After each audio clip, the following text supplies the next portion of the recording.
तीन जादुई माखन के घड़े। एक गांव था जिस गांव में गोपी, रामू और मीरा नाम के तीन दोस्त रहते थे। वे तीनों एक साथ स्कूल जाया करते थे और एक साथ खेला करते थे। गोपी गरीब लड़का था, उसका घर बहुत छोटा था और वो ज्यादा महंगे कपड़े नहीं पहन सकता था।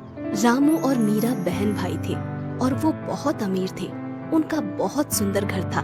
दोनों बहुत सुंदर सुंदर कपड़े पहना करते थे। रामू हमेशा अपनी चीजें दिखाकर गोपी को चिढ़ाया करता था, पर मीरा बहुत ही अच्छी लड़की थी। वो गोपी के लिए कभी कभी रामू के ऊपर गुस्सा हो जाती थी। गोपी की माँ शालिनी बहुत ही पूजा पाठ किया करती थी और पूजा करने के बाद पूजा के प्रसाद का एक लड्डू गोपी को जरूर दिया करती थी। एक दिन रामू, गोपी और मीरा तीनों पहाड़ी के पास खेल रहे थे। वो तीनों अक्सर वहाँ खेलने जाया करते थे। रामू ने एक बहुत सुंदर घड़ी पहनी हुई थी। गोपी, तुम जरा संभल कर खेलो ना। देखो तुम्हारी गेंद मेरी घड़ी पर न लगे। ये घड़ी बहुत महंगी है। मेरे पापा मेरे लिए दिल्ली से लाए हैं। रामू भैया, आप अपनी ये घड़ी निकाल भी तो सकते हो। खेलते समय अगर उस पर गलती से गेंद लग गई तो। बेचारा गोपी दोनों की बातें चुपचाप खड़े होकर सुन रहा था। वो कुछ नहीं बोला।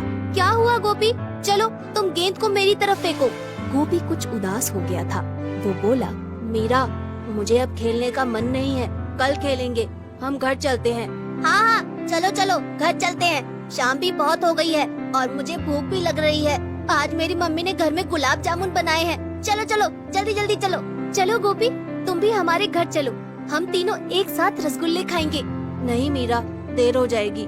माँ ने जल्दी घर आने को बोला था। कल जन्माष्टमी की पूजा है ना, इसलिए। इसके बाद तीनों अपने अपने घर चले गए। घर में गोपी की माँ पूजा कर रही थी और गोपाल को भोग लगा रही थी। बेटा गोपी, आ जाओ, तुम भी भोग लगा दो। लड्डू गोपाल से जो मांगोगे तुमको मिल जाएगा। गोपी इतना सुनकर खुश हो जाता है। सच माँ, लड्डू गोपाल कुछ भी कर सकते हैं।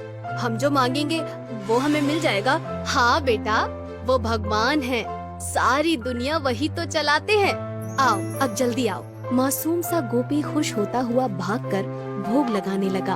आज गोपी बहुत ही उदास था। रामू की घड़ी वाली बात उसे बहुत बुरी लगी थी। वो अपनी चारपाई पर रात में लेटा हुआ था और सोच रहा था, हम कितने गरीब हैं। हम अच्छे कपड़े भी नहीं पहन पाते और ना ही अच्छा खाना बना पाते हैं। रामू के पास कितने अच्छे अच्छे खिलौने हैं, पर मेरे पास सिर्फ एक गेंद। गोपी सामने की दीवार पर टंगे मंदिर के अंदर लड्डू गोपाल को देख रहा था।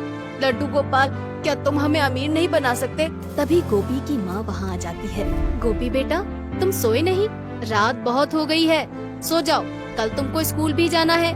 माँ, एक बात बताओ, तुम लड्डू गोपाल की बहुत पूजा करती हो ना? तुम उनको बोलो ना कि वो हमें भी रामू की तरह अमीर बना दे। ठीक है बेटा, मैं बोल दूंगी। बस तुम मन लगाकर पढ़ाई करो। तुम देखना, लड्डू गोपाल तुम्हें बहुत अमीर बना देंगे। चलो अब तुम सो जाओ।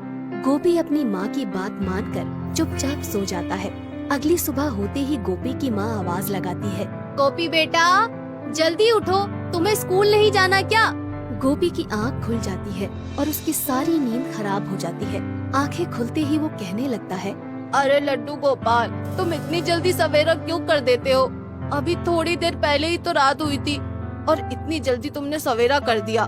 गोपी ने दीवार पर लगी लड्डू गोपाल की तस्वीर को मासूमियत से देखा और नहाने चला गया। आज जन्माष्टमी है, आज स्कूल नहीं जाना है माँ। गोपी की माँ हंसने लगती है। बेटा, यही एक अच्छा तरीका है तुम्हें जगाने का।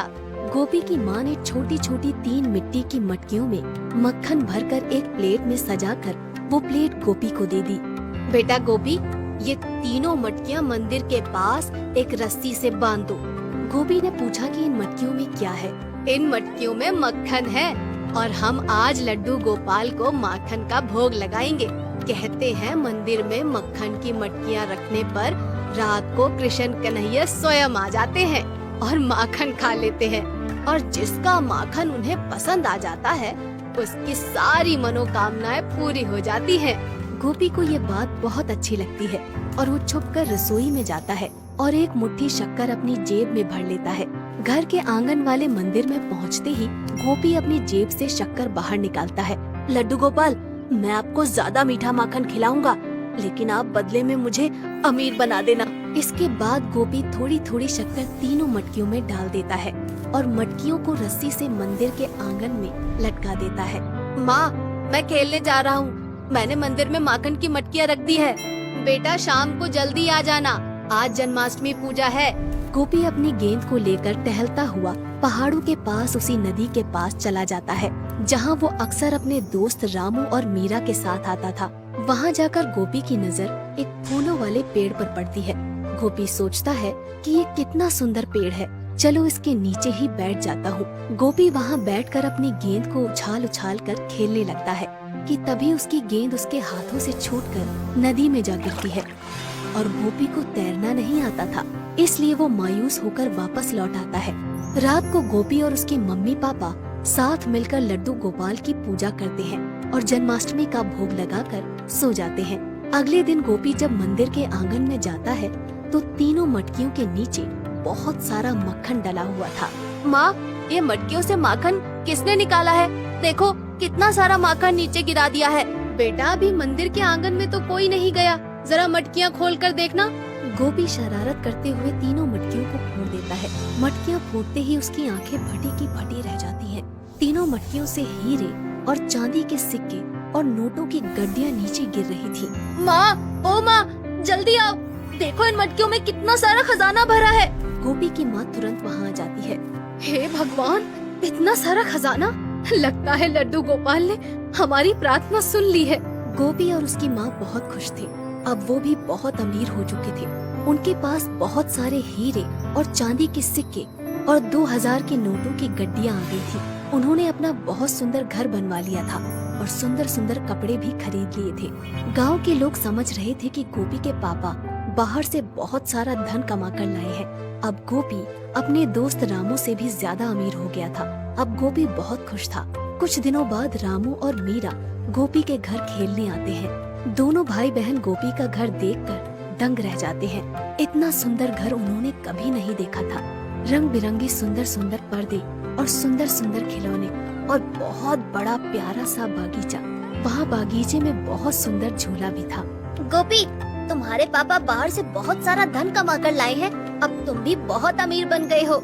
हाँ रामू भैया, आप हमेशा गोपी को नीचा दिखाया करते थे। आज गोपी हमसे भी ज्यादा अमीर हो गया है और उसमें जरा भी घमंड नहीं है। उसने हमें अपने घर बुलाकर इतना अच्छा नाश्ता करवाया है। तुम सच कह रही हो मीरा, गोपी बहुत ही अच्छा लड़का है। मैंने उसके साथ अच्छा नहीं किया, उसकी बात बात पर बेइज्जती की और अपने चीजों का घमंड दिखाया। तुम भी क्या बातें लेकर बैठ जाते हो? जो हुआ उसे भूल जाओ। हम तीनों दोस्त हैं और दोस्ती के बीच में ऊंचा नीचा नहीं होता। तो बच्चों, इस कहानी से यही समझ में आया कि हमें अपना विश्वास कभी नहीं खोना चाहिए।